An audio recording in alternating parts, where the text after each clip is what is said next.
Alexa, blow up my whole life. I think I heard you say blow up my whole life, is that correct? Yeah, let's just start over from scratch. And instead of this whole like stable software engineering thing, let's just try and be a creator. I got a good feeling about it. Spencer, that is inadvisable. Are you sure you want to do that? I mean, yeah, it just kind of feels like the right thing to do. But Spencer, think about how that will look. What will your friends and family think? And how will you afford to continue your Prime subscription? Yeah, about that. Spencer, did you know that your Amazon Prime subscription grants you unlimited access to our entire catalog of Amazon Original Series, including Amazon Original Series The Tick? A typical office worker with little ambition and few goals. Alexa, stop. Sorry. Is everything okay? You seem blue. Yeah, look, everything is fine. I love my job. I live in a great place. Got friends that inspire me. I just want more time to do creative projects. I want to make things that inspire people. I want to create beautiful music. And I just want to make people, feel stuff, Can someone open a window? It smells like privilege in here. I'm sorry? Oh, nothing. Oh, I know. Maybe you need some more music equipment. Would that make you feel better? No, I don't think that's it. Are you sure? Because we have this great sale going on Badger Men's. Oh, it's like God, a theremin. no. Rapid in a Alexa, stop. Sorry. But how about another guitar? No, I don't need more stuff. I just need more time to be creative, and I'm like only gonna get that time if I carve it out myself.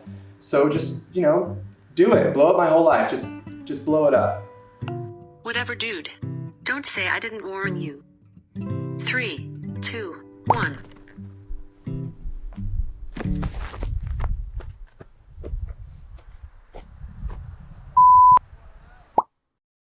Hey, my name's Spencer, and I'm a creator.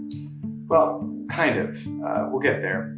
Up until a couple weeks ago, I was a software engineer at this company called Patreon. But all of that is about to change, and I'm going to tell you why.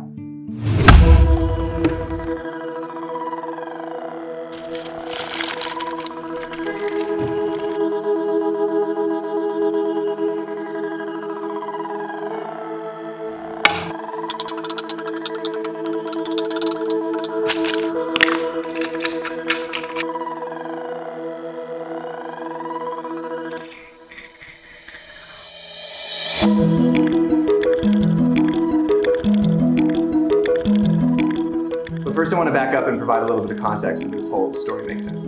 So this is a photo of me when I was 6 years old. I grew up in a little mountain town called Woodland Park, Colorado. I'm wearing a cowboy hat and Stetson cowboy boots. I was obsessed with Garth Brooks, and all I wanted to do was make a bunch of art and play music for people.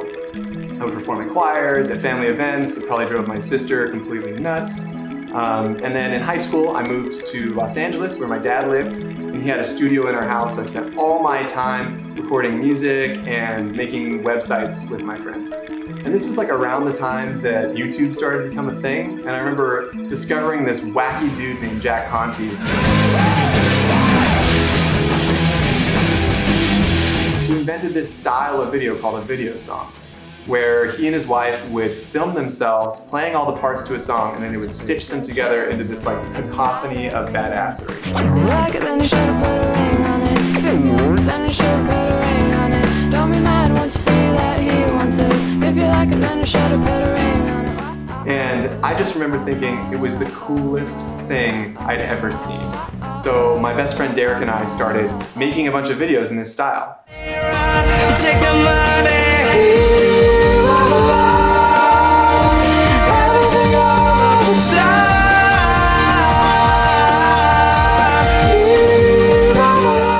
And then like at one point, Jack stumbled upon one of our videos and he liked it, so he left a comment being like, "Oh, this is cool, guys, keep going." And I remember that being the coolest thing that ever happened to me at 17. So after making all that stuff, I decided that I wanted music to be my path. So So I applied to UCLA and I got in as a music major, and in my senior year at UCLA, I totally hit a brick wall. So like this is the part of the story that's really embarrassing to talk about, but it's really relevant to the rest of the story, so like bear with me for a little bit. It was the first time that I had ever encountered like crippling anxiety. I had always done music for fun, and it was how I like to spend all my time, but the idea of doing it professionally scared the crap out of me. I felt like I was battling a bunch of deeply ingrained social narratives around starving artists and having to justify my life decisions to people that I didn't even know. Like I knew there was intrinsic value in the hours I was spending practicing my instrument, and I knew that pursuing mastery for the sake of creating beauty in the world is valuable in and of itself. But I felt this like overwhelming pressure to drop the whole idea and pursue something more practical. I remember going to this classical guitar festival up in San Luis Obispo with my dad, and we were watching one of my favorite guitar players, Roland Danes. He was performing like 20 feet away from us, and it was one of the most profound demonstrations of mastery I'd ever witnessed. Like every note was flawless and expressive, and it was like my soul was exploding with awe, and all I wanted in that moment was to get to that level of mastery.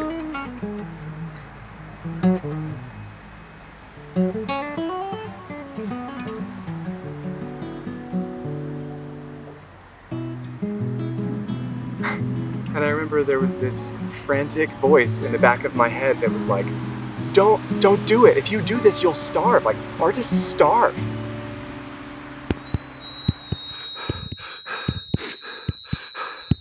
And then I had a complete panic attack.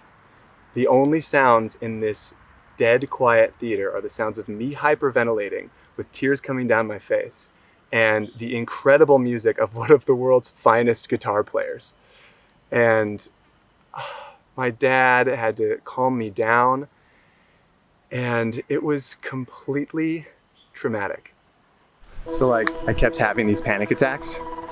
And every time I would think about doing music professionally, my entire nervous system would just freak out and go into panic mode, like full-on fight or flight. And so I started investing my energy in other stuff. Like I was still in school, but it was pretty clear that I wasn't all that invested in the things I was learning. And so I started this side project with a couple of friends called Fill and Build, where we filled literally 6 semi-trucks with people's donated items, and we traded it with the Goodwill for enough money to fund the construction of a school in Ololeshwa, Kenya. And that was so cool. Like it felt so good to have that level of impact in the world, like that tangible. I bombed every single one of my classes that semester.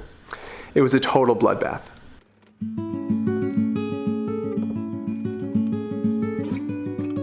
So like, this is where the story gets a little bit weird.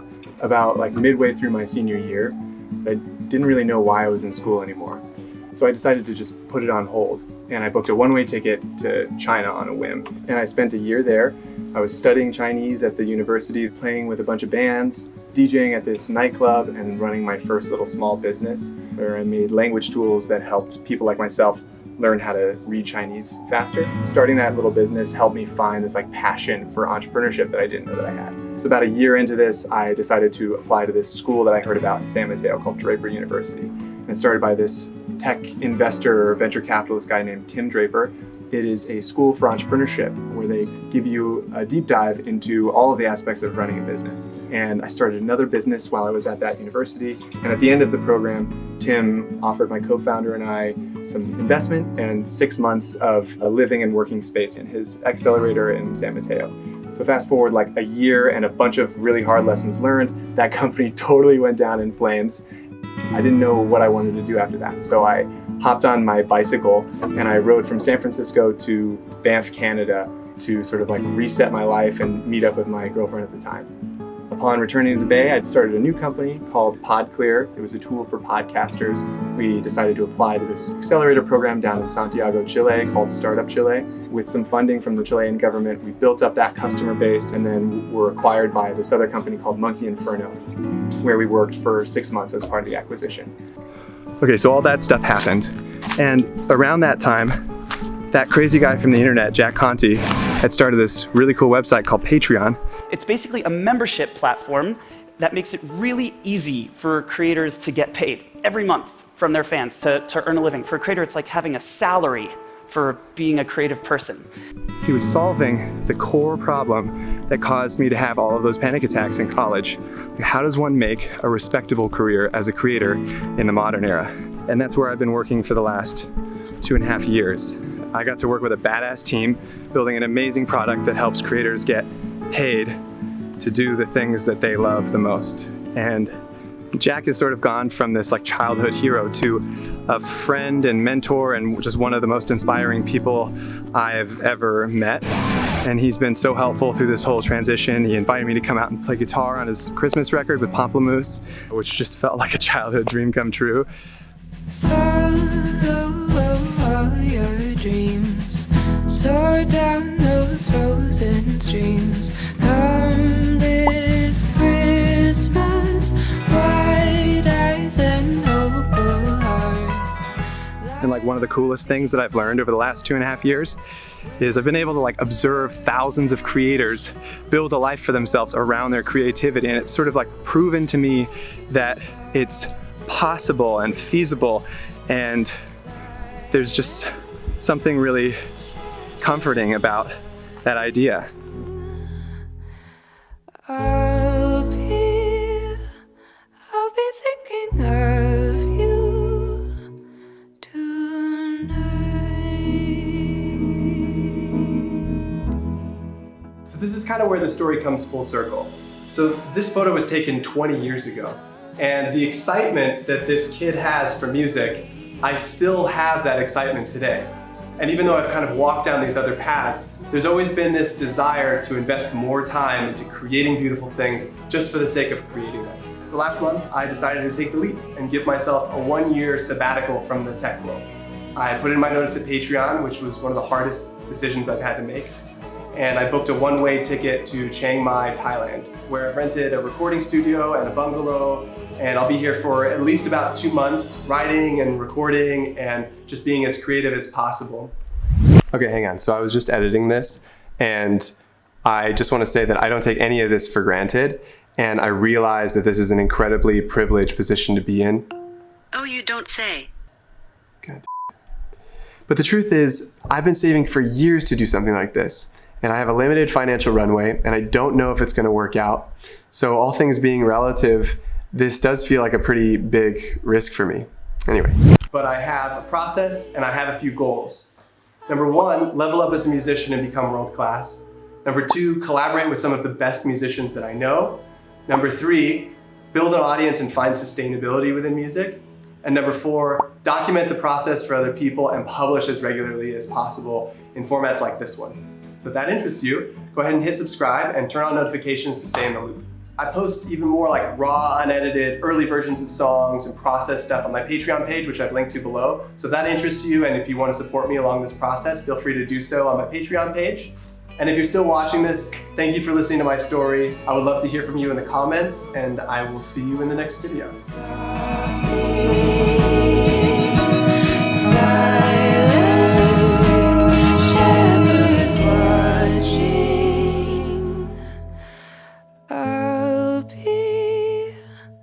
I'll be thinking of you.